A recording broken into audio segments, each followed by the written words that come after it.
A Mercedes cattle rancher thinks new U.S. Department of Agriculture rules for cattle branding are a mistake. Yeah, he says it could eventually impact the quality of beef in the U.S. and ranchers' pocketbooks.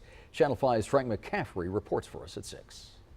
The USDA is allowing Mexican cattle exporters to use an M brand on their cattle to reduce errors and streamline the process of moving the animals through border ports of entry. One member of a Valley ranching family thinks this is bad for America. Benton England is a fourth-generation rancher. His family has been doing business in Mercedes for over 100 years. England says he always knew this was his calling. Since I was a little kid, that's been my life's passion and dream. He says the family ranch began importing Mexican cattle a little over 2 years ago. In many ways, this has been to its benefit. Oh, definitely on the breeding side of it, we've gotten new genetics and different genetics outside of outside of what we can purchase here, that we can bring new blood in. But England is not a fan of a USDA rule allowing Mexico to simply use the M brand rather than the M capital X or M lowercase x on spayed heifer and breeding cattle. He believes this will speed up the process of leaving cattle in intake pens such as this one in Farr. England thinks the more Mexican cattle we import, the more damage it does to the quality of the overall product. When you're flooding the market with beef like from Mexico, you're flooding it with inferior beef compared to what we have here in the United States.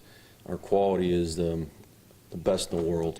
England says the Mexican government does not have the same testing standards for cattle as we do in America. This, he says, will hurt profits for cattle farmers in the U.S. Well, obviously, if there's more beef coming from elsewhere, obviously the market's going to be affected here. We reached out to the USDA to find out why the changes were made. The USDA's Animal Plant Health Inspection Service released a statement, and it reads in part the Mexican government wanted to clear up confusion at border entry points.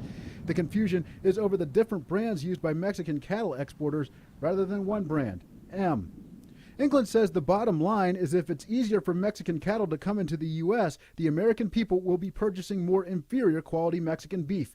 He says we have to remember this beef is what we feed our families.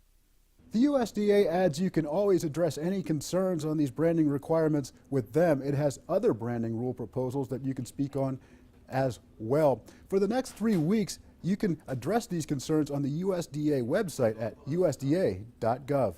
In the Channel 5 newsroom, Frank McCaffrey, Channel 5 News at 6. Though the process may seem easy, branding can be complicated. This is a Channel 5 News Extra. England says branding is an effective way to avoid theft because the brand serves as an identification mark of the animal's ownership or lineage. A small size brand can lead to blotching and would require rebranding. This can lead to questions of whether they were branded properly and even rejection for import or export.